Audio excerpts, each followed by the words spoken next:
পরম প্রেমময় শ্রী শ্রী ঠাকুর অনুকূলচন্দ্রের সত্যানুসরণ গ্রন্থ থেকে পাঠ। কপটতা।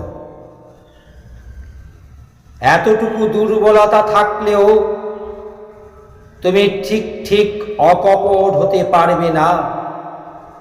আর যতদিন তোমার মন মুখ এক না হচ্ছে, ততদিন তোমার মলিনতার গায়ে হাতই পড়বে না।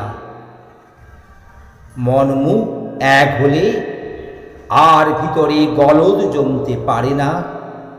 গুপ্ত আবর্জনা ভাষায় ভেসে উঠে পড়ে। পাপ কি তার ভিতর বাসা বাঁধতে পারে না।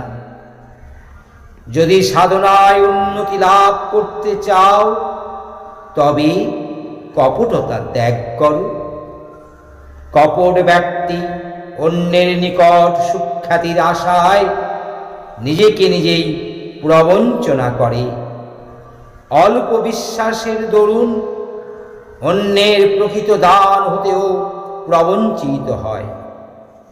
কপটাশয়ের মুখের কথার সঙ্গে অন্তরের ভাব বিকশিত হয় না।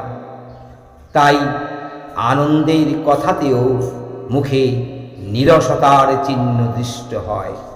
কারণ মুখ খুলিলে কি হয়, ভাবের স্ফূর্তি হয় না।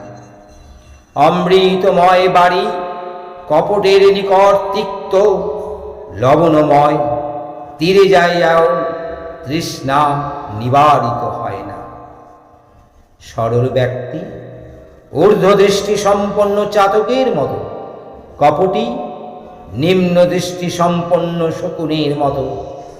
ছোট হও কিন্তু লক্ষ্য উচ্চ হোক। বড় এবং উচ্চ হয়ে নিম্ন দৃষ্টি সম্পন্ন শকুনের মতো হয় লাভ কি?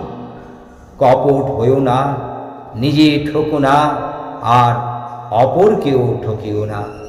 জয় গুরু। বন্দে পুরুষোত্তম।